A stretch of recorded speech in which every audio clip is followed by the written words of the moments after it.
Hello. So this is going to be okay, here it is.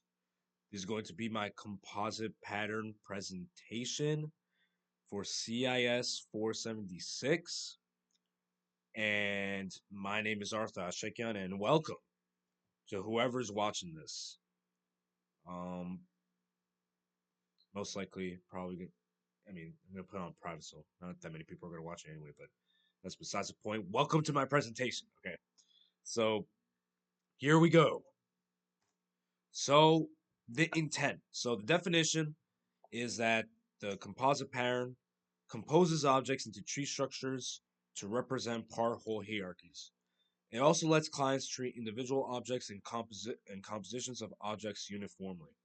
So this pattern, it allows you to build complex structures using both individual and composite elements, treating them in the same way.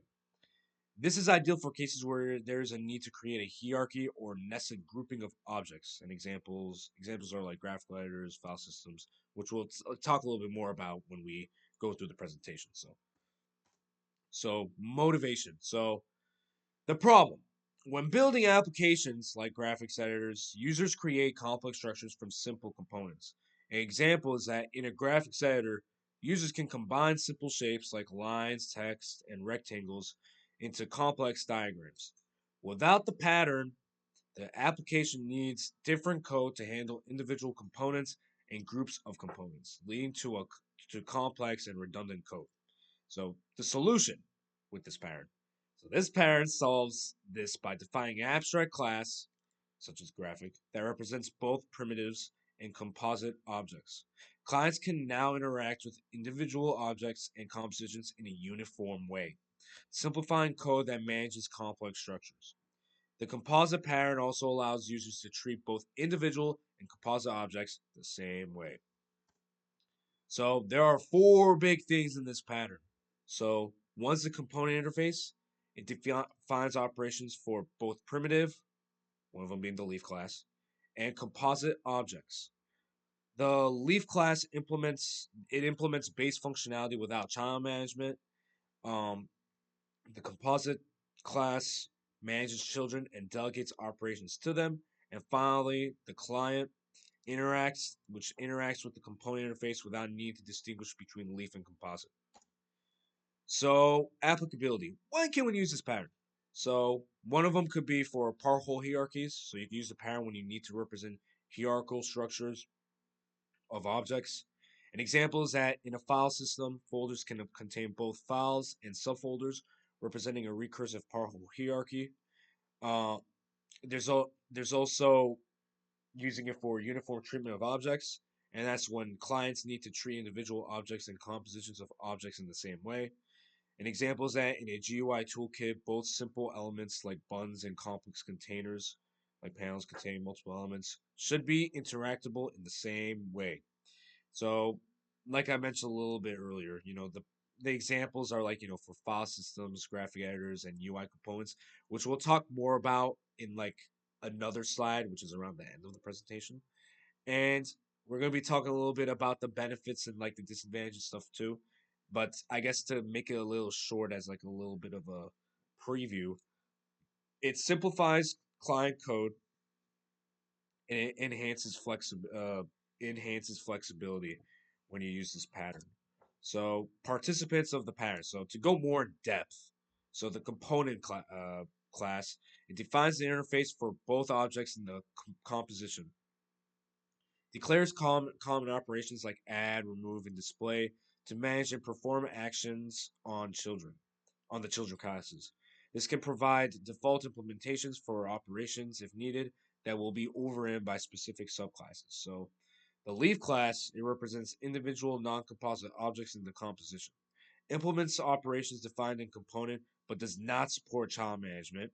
And an example is a file in a file system and or a rectangle in a graphics editor, which we would add. I'm actually, stay tuned. I'm gonna have a demo that has to do with like the leaf class as a file in this file system. So stay tuned. There's also the composite class. It represents objects that can contain other component objects, both leaf and composite. and this implements child management methods like add, remove, and get child. It also forwards requests to its children as needed. For example, folder in a file system, group in a graphics editor. And again, well, not again, but I'm going to be using the folder in a file system as an example for my demo. And the client interacts with objects in the composition through the component interface. Treats both leaf and composite uniformly, simplifying interaction with the complex structures. So these are okay. Well, this is going to be the part where I need to cover my face real quick. All right. So these are examples of the code snippets. These code snippets show how each participant in the composite pattern is implemented. The component interface declares operation. Leaf implements the base functionality. The composite management manages children, and the client uses component to interact with both the leaf and composite objects without distinguishing between them. So, as you can see here, these are like kind of code examples or code snippets or of the component and the leaf class. So you can see here. And these are the composite class and the client class for that represents the composite pattern. So collaborations. So how the heck does oh how does everything come together? So client interaction. The client interacts with all objects through a component interface. The client doesn't need to know whether it's working with a leaf or a composite object. It simply calls the methods in on component. Since the component is basically like the display of like what the client is seeing right now. So leaf handling. When a leaf receives a request, example operation, it processes it directly because it has no children. Leaf objects are the end nodes of the structure and handles requests independently. Composite handling. When a composite receives a request, it typically forwards this request to its child components. The composite may perform additional operations before or after delegating the request. For example, a compo- excuse me. For example, a composite could perform setup or cleanup operations around each child's operation call. And finally, the recursive structure. The composites can contain both leaf and other composite objects, allowing for a nested tree-like structure. This recursive composition enables complex hierarchies where each level of the structure can invoke operation on its children, propagating the request throughout the entire hierarchy. Consequences. I kind of mentioned it a little bit as an intro, like in the beginning of the slide of the presentation, but this is basically like more in depth. So the advantages, as I mentioned, it simplifies client code. Clients can treat individual objects and compositions uniformly, reducing the need for complex conditional logic. The pattern makes the client code cleaner and easier to maintain. There's also a flexible structure. It enables the creation of complex nested hierarchies, allowing for recursive structures like file systems or organizational charts. And it makes it easier to add new composite or leaf types without modifying existing code, which is kind of like which will be the third big advantage of Y, which is ease of adding new components. Um, New leaf or composite subclasses work seamlessly with existing structures and client code. It promotes the open close principle, which, just in case you may not know, you can extend the pattern by adding new components without altering existing codes. The disadvantages. So, I did not mention this in the beginning. So, one of the just in case, maybe I'm covering.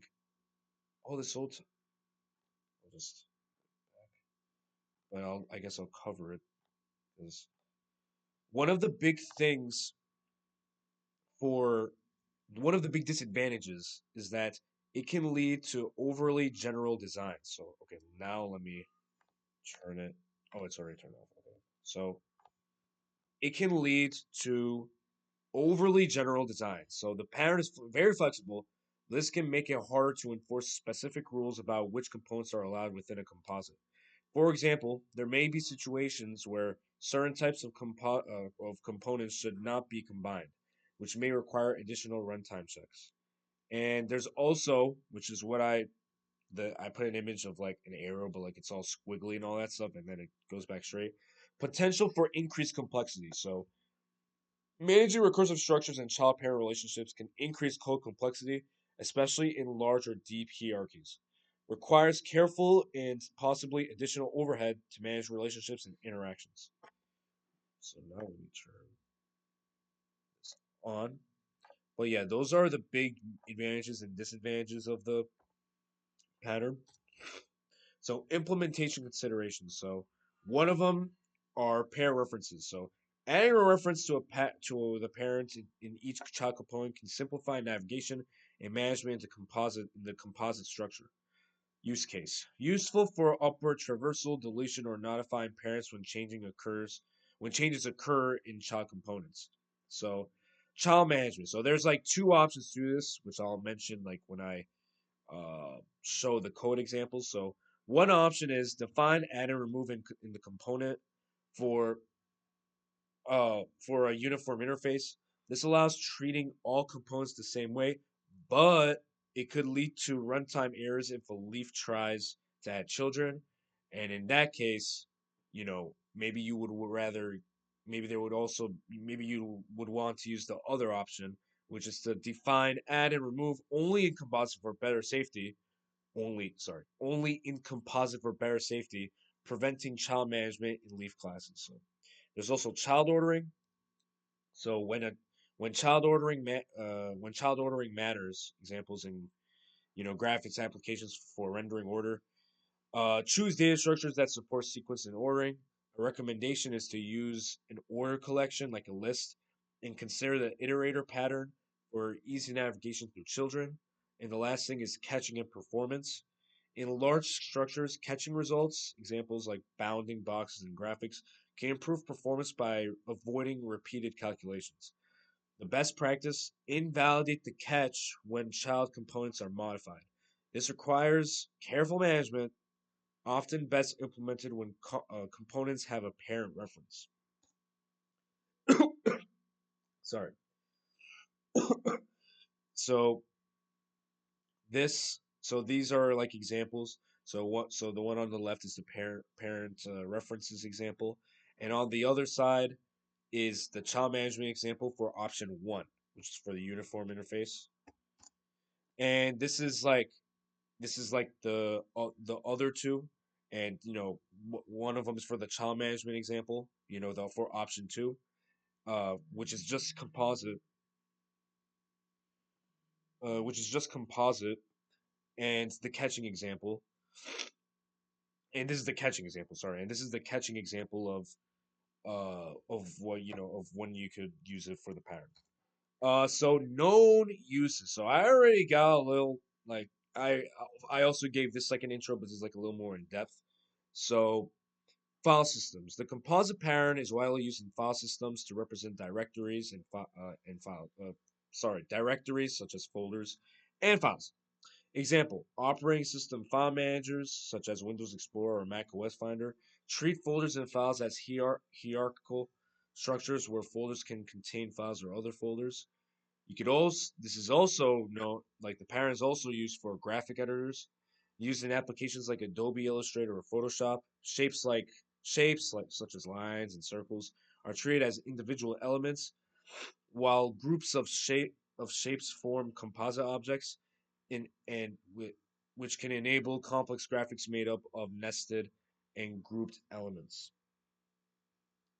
Or it could enable complex graphics made up of nested and grouped elements. There's also GUI toolkits found in graphical user interface libraries where components like windows, panels, buttons, and labels can be nested within each other. An example is that in Java Swing, JPanel can hold multiple GUI elements, allowing panels to contain both individual components and other panels. So there's also organization. You can also use it for organizational structures. So used to represent hierarchical organizational charts where employers, known as the leaf class, and departments, that are, or not known as, but representing the leaf class, and departments that are representing the composite classes form the structure.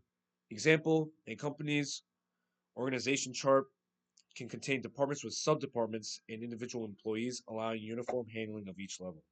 And lastly, document structure. You can use it for document structure. So it's found in structural documents such as HTML, XML parsers. Elements like div, span, or p tags contain both text and other elements, allowing for nested recursive document structures. So this is the big conclusion. Kind of already mentioned. These, but just as like a quick conclusion of everything. So the purpose of the composite pattern is that it enables uniform treatment of individual and composite objects, and it's ideal for things such as file systems, graphics editors, and user interfaces. Key benefits, like I said earlier, is that it could simplify code and it's flexible and it supports recursive structures, but just make sure that there's like a chance that it could cause a lot of complexity if there's too many child classes,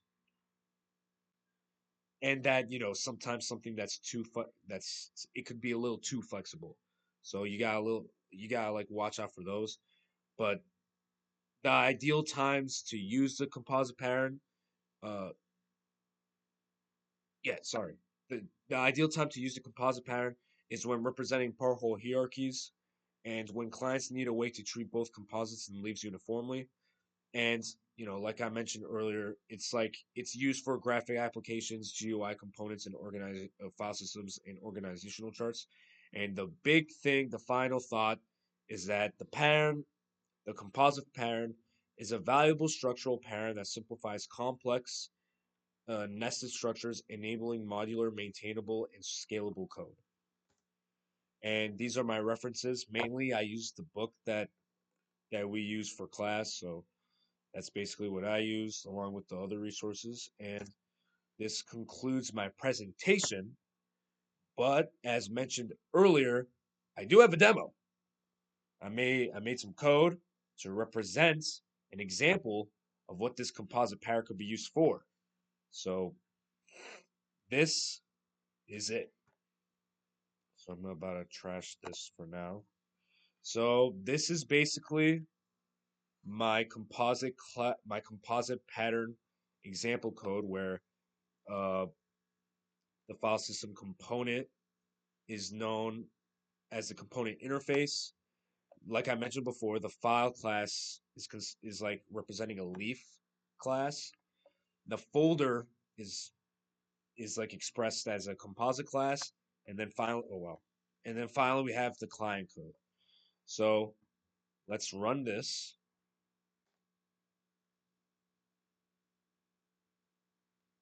and as you could see, it outputs it. The folder ends up being root.